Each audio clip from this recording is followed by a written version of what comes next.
ఈ నెల 21న మనకు వరలక్ష్మి వ్రతం రాబోతుంది కాబట్టి ఆవుకు ఇది పెడితే చాలండి. 7 ఏళ్ల దరిద్రం పోతుంది. 7 తరాలకు సరిపడ్డ డబ్బు వచ్చి పడుతుందనమాట. మీ జీవితం మారిపోతుంది.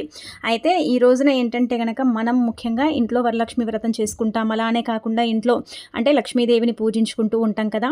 ధనానికి ఆదిదేవత లక్ష్మీదేవి కాబట్టి లక్ష్మీదేవి అనుగ్రహం కలగాలన్నా, సంపద పెరగాలన్నా, అన్ని విధాలుగా కూడా మనకు బాగా కలిసి రావాలన్నా సరేనండి.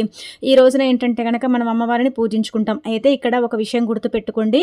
లక్ష్మీదేవిని పూజించేటప్పుడు అండి ఆడంబరంగా పూజ చేయాలని ఎక్కడా లేదండి.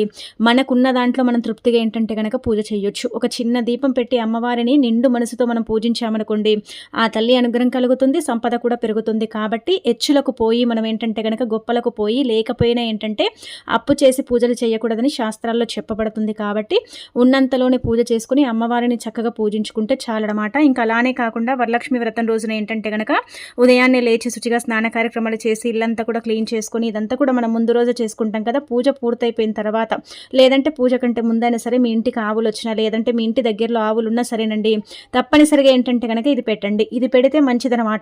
మనకు దరిద్ర బాధలు పోవటంతో పాటు ధనం కూడా వస్తుంది. కాబట్టి ఆవుకి ఏంటంటే బెల్లంతో కూడిన ఆహారం పెట్టండి. బియ్యపిండిని తీసుకొని అందులో బెల్లం నీళ్లు పోసి ముద్దలాగా చేసి ఆవుకు పెడితే కోరిన కోరికలు తీరుతాయి, కోరుకున్నంత డబ్బు వస్తుంది, మన దరిద్రం పోతుంది, మనకు లక్ష్మీదేవి అనుగ్రహం సంపద కూడా కలుగుతుంది.